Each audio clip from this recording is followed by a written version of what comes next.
Hi hello నమస్తే welcome to రారాజు spoken English. బాగున్నారా? ఈరోజు గెట్ యొక్క 2 సందర్భాలు చూద్దాం. గెట్ యొక్క 24 సందర్భాలు ఉన్నాయి. 2 3 2 3 అలాగా చేసుకుని వెళ్దాం రండి. స్ట్రక్చర్ చూస్తే ఇక గెట్ యొక్క ఒక సందర్భం రిసీవ్ అంటే తెలుగులో పొందు, వచ్చు, అగు అంటే తెలుగు నుంచి మనం ఇంగ్లీష్ నేర్చుకుంటున్నాం కనుక ముందు తెలుగు మాట్లాడతాం, తర్వాత ఇంగ్లీష్ అనేది తెలియజేస్తాం. సరే, subject plus get plus noun అంటే gets or got or will get అనేది మధ్యలో వాడబడచ్చు. నౌను అంతే, కామన్ నౌన్. ఓకేనా? ఓకే, రండి చూద్దాం. నాకు ఒక బహుమతి వచ్చింది, ఐ గాట్ ఏ గిఫ్ట్. ఆమెకు ఒక లేఖ వచ్చింది, షీ గెట్స్ ఏ లెటర్. మనకు శుభవార్త అందుతుంది, we will get good news. అతనికి ఉద్యోగం వచ్చింది, హీ గాట్ ఏ జాబ్. వారికి అనుమతి లభించింది, they got permission.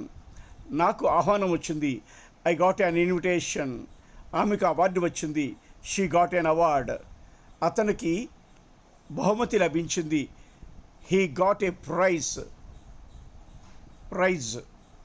Okay, get.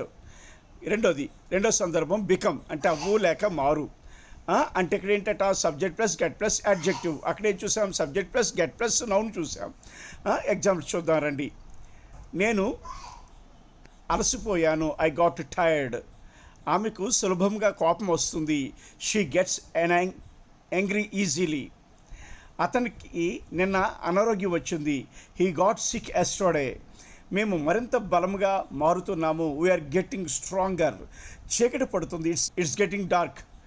వాతావరణం మరింత చల్లగా మారుతుంది, the weather is getting colder. ఆందోళన చెందకు, డోంట్ గెట్ నర్వస్. సిద్ధంగా ఉండు, గెట్ రెడీ. తప్పనిసరిగా సబ్స్క్రైబ్ చేయండి, షేర్ చేయండి.